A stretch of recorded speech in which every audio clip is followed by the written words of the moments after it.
GOP presidential candidate Newt Gingrich is blasting President Obama for that apology that he sent to the Afghan president for the burning of those Qurans by NATO soldiers. Hours after the apology, a person who was wearing an Afghan National Army uniform killed 2 U.S. troops based in Afghanistan. Newt Gingrich says Karzai is the one who owes us, the United States, an apology for the shootings.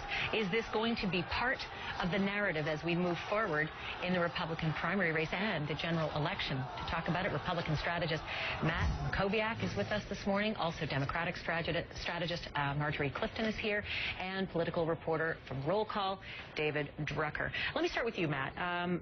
The first thing I thought of when I saw what happened was that this could end up being a political football right back here, because any time there's any conciliatory language that goes lobbed overseas, it becomes an issue here. Is this going to stay within this week, or is this going to play out right through till November?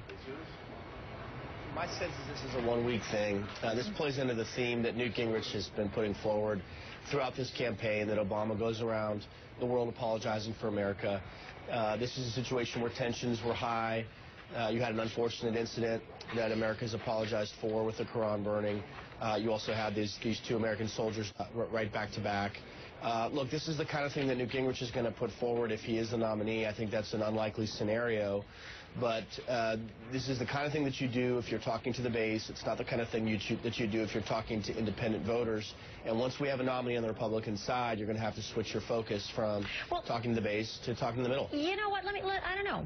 Marjorie Clifton, weigh in on this, because there's a lot of shift in feelings towards what's been going on overseas, particularly in Afghanistan and post-Iraq.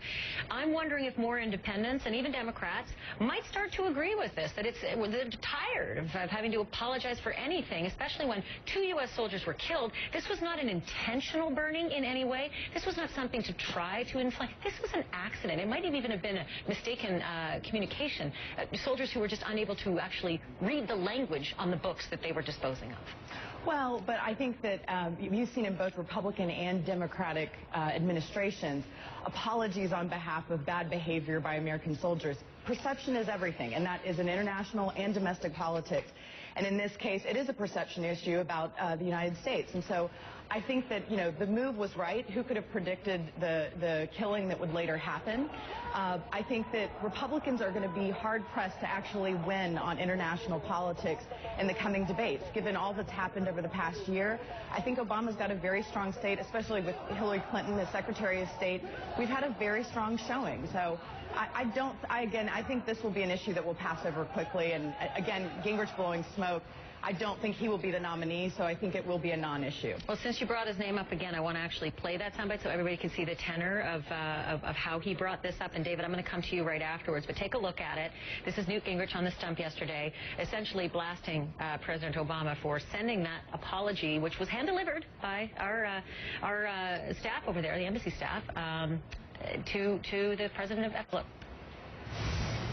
President Obama surrendered twice today, and I think it deserves to be brought to the country's attention. There seems to be nothing that radical Islamists can do to get Barack Obama's attention in a negative way, and he is consistently apologizing to people who do not deserve the apology of the President of the United States, period. So, David Drucker, on its face, I could see a lot of people getting pretty revved up about that, agreeing with Newt Gingrich, but what Marjorie just said also rings true, and you have to have a bit more of a memory to appreciate the list. I'm going to just go over a few things that President Obama's been able to do during his term. He wiped out Osama bin Laden. He got rid of Anwar al-Awlaki in Yemen. He played a huge role in the ouster of Muammar Gaddafi in Libya. And then on the far right of your screen, you can see Hosni Mubarak of Egypt. Of course, we didn't have any military incursion there, but there was a strong diplomatic pressure put on that Egyptian president to step down, and of course that's exactly what happened. So, David, are Newt Gingrich's comments fair, or are they sort of in a vacuum? Well, I don't think there's anything necessarily unfair with them. I think the question is, are people going to agree with him on a large scale in a general election? And I think that depends on whether or not the American people end up souring on President Obama's foreign policy leadership. for now, they appear quite happy. You look at all of the polls, the president's much weaker on domestic issues, and he gets rated quite positively on foreign policy and national defense issues. So why would Newt do it? If he's getting good ratings on foreign policy, and that list I just showed you is just a small one. Because Newt right now is running for the Republican nomination, and Republicans are rather unhappy with the president's leadership on this front, and it's the kind of thing that is going to be... Yes, Republicans. They're not happy. That's why you saw in your debate this week the president get blasted by all four candidates. It was one of the, well, I'd say 3 out of 4, not Ron Paul. It's one of the areas where the main competitors tend to always agree. They all agree that President Obama's leadership on foreign policy and national defense has been troublesome. Now, the world is volatile. Things could change, and if they do, this could be a sort of death by 1,000 cuts issue that could be brought up again. But for now, it's a one-day story. Nobody's going to care. Not about the event, but about the apology in the letter. Yeah, I certainly have heard a lot from Ron Paul in the debates and on the stump about bringing all troops home no matter what we leave behind. But I've always been curious as to how you can get past that graphic that I just put up there with all of those successes and think that foreign policy hasn't had some success over the last couple of years. But you are right. It is a Republican primary.